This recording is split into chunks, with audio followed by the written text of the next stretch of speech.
A Library Book for Bear by Bonny Becker.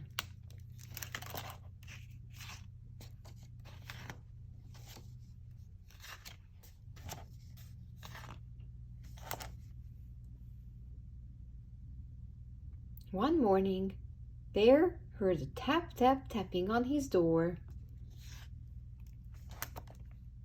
When he opened the door, there was Mouse, small and gray and bright-eyed. "We are off!" exclaimed Mouse with a happy wag of his whiskers. Bear frowned. He had agreed to go with Mouse to the library, but now he was quite sure it was a dreadful mistake. "Completely unnecessary," Bear announced. "I have all the books I need right here." "Oh, there are many delightful books in the library," Mouse assured him. Bear grumbled, but he had promised. So he buckled up his red roller skates and stepped outside, grabbing a basket for the books.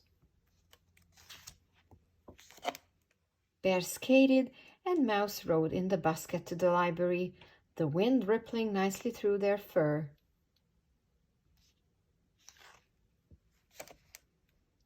But when they got to the library, Bear didn't like how big it looked. "There are far too many books in there," he protested. "Most excessive." "Oh no, it's quite exciting," Mouse said, leading Bear through the tall doors. In the library were more books than Bear had ever thought there could be. He quickly found a tucked-away corner, but even here there were lots and lots of books. Terribly extravagant. Bear's voice was a little too loud.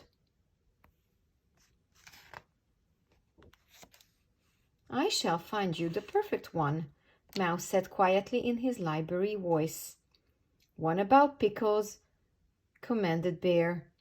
After all, he only had one of those. But Mouse had whisked away. Mouse came back with a thick green book. Bear opened it. "Rocket ships! Ridiculous!" Bear's voice was getting louder. "A good book about pickles is all I require." "Remember, quietly in the library," murmured Mouse as he scurried off. He soon returned with a tall yellow book. "I am not interested in wooden canoes." Bear's voice was even louder. "Quiet voices in the library," Mouse reminded him. "My voice is always quiet," Bear shouted. "I will find my own book. I can assure you that pickles are quite interesting." Mouse didn't look so sure. But Bear quickly spotted a blue book with a pickle on the spine, and Mouse sprang up the shelf to get it for him. Inside were pictures of pickles.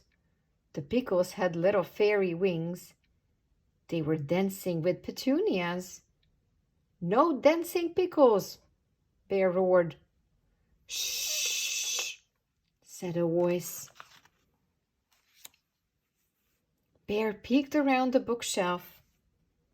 There sat a librarian with a cluster of youngsters gathered around her. The librarian smiled, but a mother squirrel squished an angry finger against her lips, and an old raccoon said sternly, "Quiet in the library." Bear turned back with a huffy sniff. "I know when I'm not wanted," he told Mouse. "I want to go home." "Surely at least one book," Mouse began. But Bear cut him off. "I have all the books I need." He looked quite certain. "Then we are off," said Mouse, but his whiskers didn't wag this time. Bear stood stock still. He was listening carefully to a voice on the other side of the bookshelf. So the very brave bear began to inch his way toward the treasure chest. The voice was saying, "I'm ready," began Mouse. "Shh!" exclaimed Bear. "I'm just getting to a good part." "But you said—" "Quiet voices in the library," Bear bellowed. This time the librarian got up and looked around the bookshelf at Bear. Bear stood very still and quiet, as if he had been still and quiet all along. "Would you like to join story time?" the librarian asked. Bear glanced at Mouse. "We would love to have you," said the librarian. Bear and Mouse scooted around the shelf and found 2 empty chairs. The librarian began to read again. Bear lifted the lid to the treasure chest, and inside— The librarian paused. Mouse and Bear strained forward. "Inside," she said, "was a mound of pickle slices, and each shining slice was made of diamonds and gold." And everyone shouted, "Hooray for the very brave bear!" And then she said, "The end." Bear stared dreamily into space for a moment. Then he looked over at Mouse and announced, "As I said, pickles are most interesting." "Indeed," said Mouse. Later, Mouse rode in the basket with 7 new books. There were 2 about wooden canoes, 2 about rocket ships, 2 about teapots.